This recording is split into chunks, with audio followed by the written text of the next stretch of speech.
Well, hello. This is Mrs. Weddle. I am going to be reading to you from the book called True Stories of D-Day. I made this fabulous little display here of when they were coming to shore.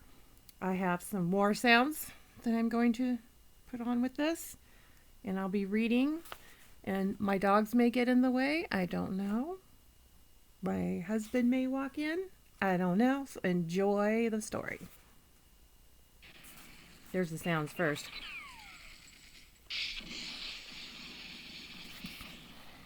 For months, the soldiers had been herded from one isolated training camp to the next. Forbidden to see their families and friends, the barracks and mess rooms buzzed with whispers. When are we going? Where will it be? Everyone knew what was coming, the Allied invasion of Europe. All through June 3rd, 1944, they waded away from the shore, huddled on the rain-lashed decks, seasick and apprehensive, while the Channel seethed in the grip of the Atlantic storm. The largest seaborne invasion in history was kept waiting, all for a change in the weather. Like we wait here in Washington for the change in the weather all the time. Eisenhower and the other commanders listened in dismay. Their troops were already embarked and waiting to begin the all-night journey across the Channel. 2 years of planning had gone into the invasion mission, codenamed Overlord. Overlord. Overlord. Sorry, I had to do that. I didn't even know that. In January, the date for the attack, known as D-Day, had finally been set, June 5th, 1944. But the generals were relying on calm seas and high clouds for any chance of success. In rough weather, the flat-bottom landing craft carried their armies to shore, risked capsizing, and with low cloud, the Allies' control of the skies was no longer an advantage.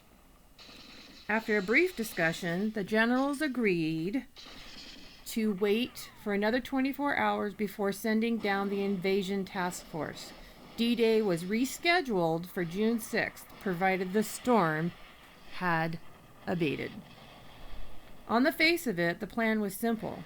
Take 6 army divisions, around 120,000 men, ship them across the English Channel to Normandy, and watch them fight their way through France and into the heartland of Germany. It was the British Prime Minister, Winston Churchill, who had selected the codename Overlord for the invasion. He asked to be taken along on that day, but the commanders refused, arguing that Churchill was too important for the war effort to be put at risk. Coming to an end here on my sounds. So give it a second. And imagine what's going on. Waiting for the weather to change. Okay, and somehow it goes to this, and it goes to this, and I have to go down. Ooh, alarms. I like that. Sound of a thing. Go back to the shooting. By early 1944, the once mighty divisions of the Wehrmacht, the German armed forces, looked worn and depleted after years of battle. The Russians were pressing in from the east, and the British and Americans were moving up through Italy and the south. It was time for the Allies to establish a new front in the west and crush the forces of Nazi Germany once and for all. For their landing point, the Allies chose 50 miles of coast in the region of Normandy, France, a run of sandy beaches between the ports of Le Havre and Cherbourg. Their assault was divided into five beachheads, codenamed Utah, Omaha, Gold, Juno, and Sword. A great Oops, I'm sorry. The British used 30-man LCA landing craft assault boats, while the Americans provided thousands of LCVPs, landing craft vehicle personnel. The LCVPs were also known as Higgins boats, and their designer Andrew Jackson Higgins. They were 36 feet long and 10 feet wide, and although lightly constructed from plywood and mahogany, they could carry 36 men or a jeep and 12 men. Cramped and unstable in heavy seas, Higgins boats looked like giant bathtubs. Their square bow was a single steel ramp that lowered on landing. A whole platoon could charge across this ramp in seconds. Once it was raised, the Higgins reversed off the beach, ready to collect more men. Gotta hold that a second. Ready to collect more men. The Americans made over 20,000 of these boats. The bulk of the Allied army in France arrived on one. The bulk arrived on one. Dogs are barking. Dogs are barking. Okay, so there's my little version of my little boat. See? Got a ramp going on shore. Ta-da! Pretty snazzy. My grandson cannot wait to play with this.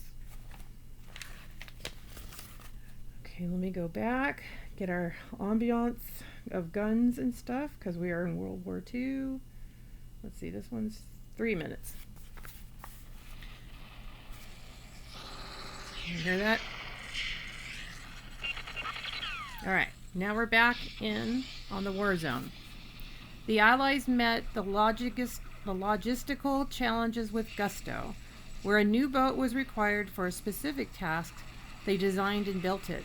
If the Germans dug anti-tank ditches, which of course they did, the Allies fitted tanks with roll-up bridges to cross them. Sneaky guys. Allied scientists, meaning our friends, Allied equals friend, built other tanks and flailing chains to clear routes through minefields and equip them with flamethrowers to destroy the concrete machine gun posts known as pillboxes. Engineers constructed 2 giant artificial landing docks called mulberries to receive supply ships in the days following invasion. Pluto, pipeline under the ocean, was an undersea cable pumping vital fuel across the channel.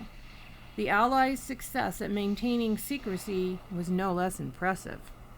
Although hundreds of people knew the date and location of the invasion, it never reached the ears of the Germans.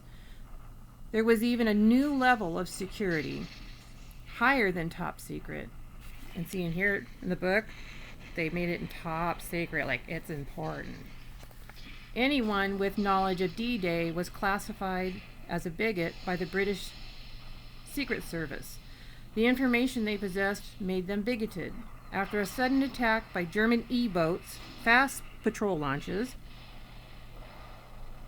on ships taking part in an invasion exercise, 700 men were drowned.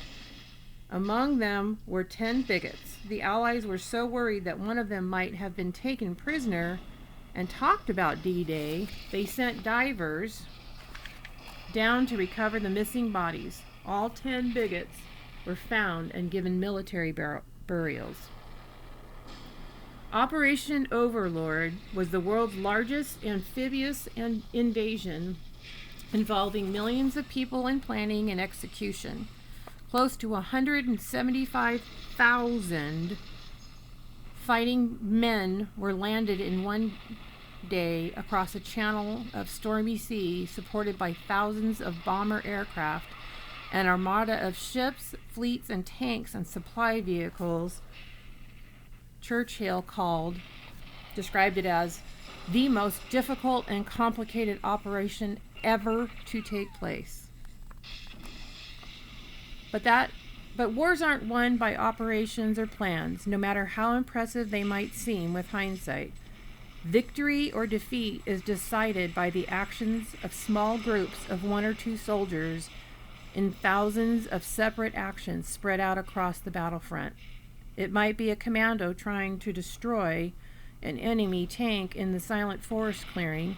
It could be an officer who risks his life to blow a hole in some barbed wire so his company can escape, a murderous gully on a beach, or it could be one man who is willing to charge a machine gun post to save a whole platoon. Victory comes down to the initiative, bravery, and the willingness to fight of individual soldiers. They inspire other men and keep the army moving forward. It is their individual actions that make up the true story of D-Day. And there we go. We have read from the book D-Day. You will have some questions, I think, in Google Classroom from Mrs. Hines. There's my dog. Hi, Peanut. Well, hello. Peanut's like, what are you doing, Mom? Anyways, hope you guys are having a good day, a good night, a good evening, whatever. There's her tail wagging. I'm getting attacked by my dog, so I'm going to go. And I will hopefully come up with another video for you to watch. And I hope you like this one. Bye.